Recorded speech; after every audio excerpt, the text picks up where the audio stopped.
Salut tout le monde.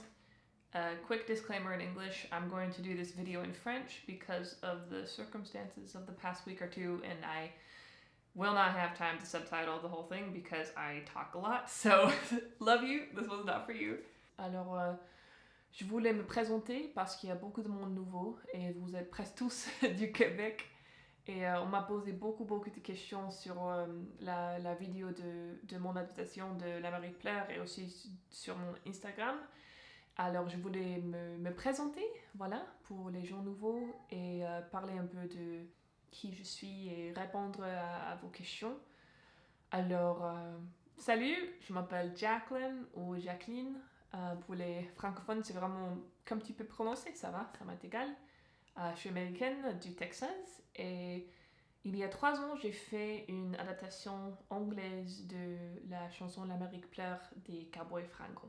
L'une des questions que j'ai beaucoup vues, c'est est-ce que tu parles français? Et la réponse est oui, je parle français autant bien que comme je peux. C'est pas parfait et mes amis disent que je parle français en anglais, mais voilà. Et l'autre c'est mais pourquoi tu parles français?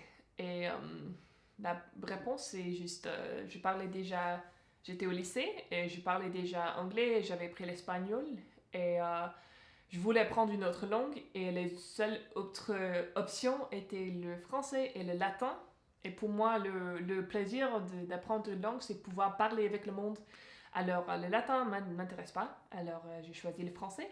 J'ai que pris 2 ans de français officiellement au lycée. C'était mon junior year et senior year, alors mes derniers 2 ans au lycée. Mais j'ai pris 3 ans de français en 2 ans parce que après l'espagnol c'était beaucoup plus facile, la conjugation, la grammaire et tout ça. Ce qui me donne du mal, c'est la prononciation en fait. Je sais que vous êtes presque tous québécois, alors vous entendez probablement dans mon accent que j'ai appris le français européen. Et ma prof était une dame de Strasbourg et la majorité de mes amis francophones sont français et haïtiens. Mais ma belle-sœur est canadienne-française et je parle beaucoup avec elle. Donc c'est pour ça que j'ai peut-être un accent un peu mélangé, bizarre, et ça dépend des voyelles que je dis. J'ai l'impression que quand je suis avec ma belle-sœur, je parle comme elle, et quand je suis avec mes amis français, je parle comme eux. Alors, tu sais, c'est la magie de la linguistique. La prochaine question, c'est pourquoi? Et j'ai pas une bonne réponse pour ça. Parce qu'avec ma chaîne YouTube et la chaîne comme maintenant, j'ai commencé ce projet il y a 3 ans. Ah putain, c'est presque 4 ans, pendant le confinement. Mais j'avais fait des adaptations avant. Par exemple, la première que j'ai faite, c'était une adaptation de Je veux de la chanteuse Zaz en anglais et j'avais que 17 ans. C'est toujours, alors ça fait 10 ans, c'est toujours sur ma chaîne, c'est nul, la guitare n'était pas accordée, j'avais pas de micro, mais je le laisse sur ma chaîne pour montrer où tout ça a commencé. Quand j'étais à l'université, j'ai aussi fait une adaptation Dans ma rue de la chanteuse française Edith Piaf en anglais. Alors, tu vois que l'idée, c'était déjà situé dans ma tête depuis très jeune. Mais le projet que j'ai maintenant, où je fais ces adaptations de manière consistante, ça a commencé en 2020 pendant le confinement. En fait, je travaille dans la production de films et événements. Et bien sûr, pendant le confinement, il n'y avait pas de films et pas d'événements. Alors, je me rendais folle dans mon appartement et j'ai eu l'idée d'adapter la comédie musicale française Mozart l'Opéra Rock en anglais, en totalité. Alors, beaucoup de monde m'ont demandé comment est-ce que je connais l'Amérique pleure, comment est-ce que je connais les Cowboys Fringants. Voilà, pendant le confinement, l'humoriste Paul Taylor, c'est un humoriste britannique qui fait des shows bilingues, anglais-français. Il habite en France. Il avait fait un show direct tous les jours qui s'appelait Paul Taylor's Happy Hour.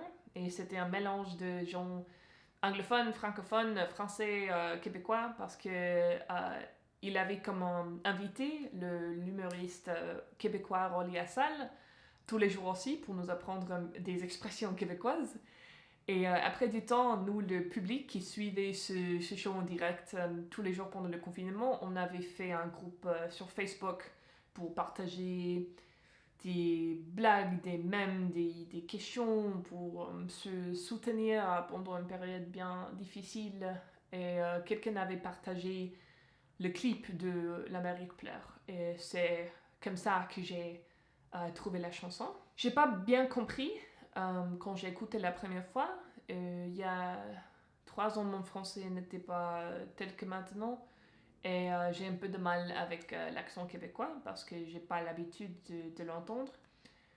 Alors, mais c'était, je sais pas, je l'ai écouté encore et encore et encore, même sans comprendre très bien. Et j'avais besoin de trouver les paroles et puis des traductions parce que les paroles, j'ai pas bien compris sur Google. Et c'était juste, j'étais juste au début de commencer le projet de Mozart, mais je sais pas, je pouvais pas l'oublier et c'est pour ça que j'ai décidé de l'adapter. Et c'est l'une des adaptations plus difficiles que j'en ai fait parce que les textes sont très complexes et je voulais faire justice à la chanson. Et quand je regarde la vidéo maintenant, c'est malheureux que je savais très très peu de montage, je savais très très peu de mix de son. Et les fils de ma guitare étaient vieux parce que et je savais pas que ça fait désaccorder la guitare parce que je suis pas guitariste. Alors il y a des choses que je changerais, mais je reste toujours très fière des paroles. Et c'est pour ça que j'ai les émotions un peu en conflit. Je sais pas dire ça, ouais, les émotions en conflit parce que je suis très contente que tant de monde ont trouvé du confort dans cette vieille adaptation. Mais en même temps, je sais pas comment je devrais sentir parce que en fait, c'est le décès très très jeune de Carl Tremblay qui est la raison pour laquelle vous m'avez trouvé. Mais pour ceux qui restent, bienvenue. Et je sais pas m'expliquer bien ce que je veux dire. C'est pas pour le français, c'est juste, je sais pas, faire sortir mes pensées. Et pour moi, c'est un peu accablante. Je crois que c'est le mot, overwhelming, accablante. Parce que les derniers 3 ou 4 jours, chaque fois que j'ouvre mon Instagram, c'est des centaines de notifications nouvelles et la vidéo de L'Amérique pleure était à 30 000 vues, je pense, après 3 ans. Et dans une semaine, c'est presque 80 et c'est plus chaque minute. Je fais des vidéos comme ça, je fais mes adaptations et d'autres vidéos. En fait, je fais des vidéos depuis que j'avais 15 ans et maintenant j'ai 27 ans. Mais je fais mes adaptations comme ça pendant quelques années déjà. Et mais j'ai pas l'habitude de recevoir d'attention comme ça. Alors pour moi, c'est très nouveau et j'en ai pas l'habitude. Beaucoup de gens m'ont laissé des messages en français, alors je voulais dire que oui, je les ai lus et je comprends. La dernière journée ou les derniers 2 jours, c'est un peu accablant, donc mon mari m'a dit peut-être arrêtez de regarder pendant quelques jours pour que les choses se calment un peu. Mais presque tous les messages que j'ai lus étaient très très beaux et vous avez été tous très adorables avec moi, très doux. Même c'était ça, quelque chose qui m'inquiétait à cause de la qualité de cette vidéo au niveau de son et montage, etc. Parce que j'étais au début de ça et j'ai jamais travaillé en musique, j'ai jamais chanté sur scène, même ça. Et alors, c'est quelque chose qui me faisait peur parce que je m'inquiétais que... Je sais pas. Je sais pas, mais je pense que vous comprenez. Mais en fait, presque tous les messages étaient très très très beaux. Et j'apprécie le soutien, les câlins, le confort, tout ça. Alors, le pourquoi, j'adapte en anglais parce que c'est ma langue maternelle et c'est la langue dans laquelle je me sens plus confortable pour faire justice à l'original. Parce que mon objectif, c'est jamais d'être meilleur que la chanson originale. Et quand même, j'arriverai pas. Surtout avec une chanson comme L'Amérique pleure. Mais pour moi, c'est deux raisons. C'est le défi au niveau linguistique. Parce que c'est comme traduire la poésie. C'est pour... Je veux garder l'âme de la chanson, mais c'est pas une traduction. Parce que mon autre objectif, c'est que ça rende bien en anglais. Parce que n'importe si la traduction est bonne, si la chanson est nulle. Le côté égoïste, c'est que j'aime bien le défi et j'aime bien faire ça. Le côté du business, je suppose, parce que je gagne pas d'argent de ces vidéos, c'est tout copyrighted, je sais pas dire ça en français, mais mon objectif, c'est montrer mon art, mon talent au public pour pouvoir travailler avec des artistes au niveau international pour faire des paroles, pour faire des adaptations. Et cette année, c'est la première année que je commence à faire ça, à travailler avec des artistes professionnels. Mais mon autre objectif, c'est pouvoir, au côté YouTube, je veux pouvoir créer une communauté qui s'intéresse aux choses qui m'intéressent. Les chansons, la musique, les films bilingues et trilingues m'ont toujours intéressé, fasciné. Et ici aux États-Unis, on hésite à regarder ou écouter l'art qu'on ne comprend pas. Et généralement, on n'aime pas les sous-titres, on n'écoute pas beaucoup de musique étrangère. Ça a commencé à changer ces dernières années, ces dernières 5 années surtout.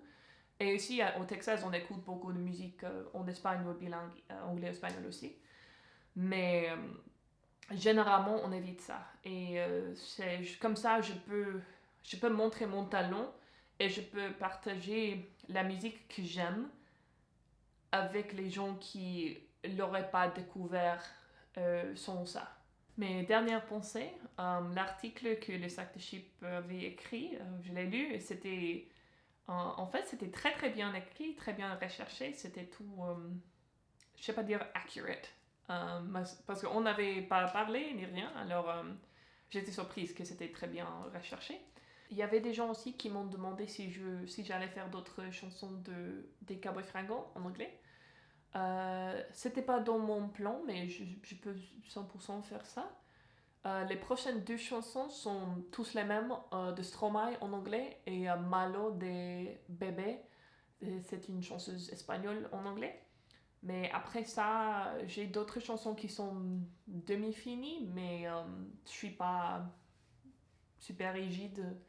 Alors, si vous voulez me dire vos chansons préférées, je peux les écouter, je peux les trouver ou réécouter pour celles que je connais déjà et commencer à travailler sur ça, mais bien sûr que ça prend du temps. Mais voilà, j'ai beaucoup parlé. D'autres questions.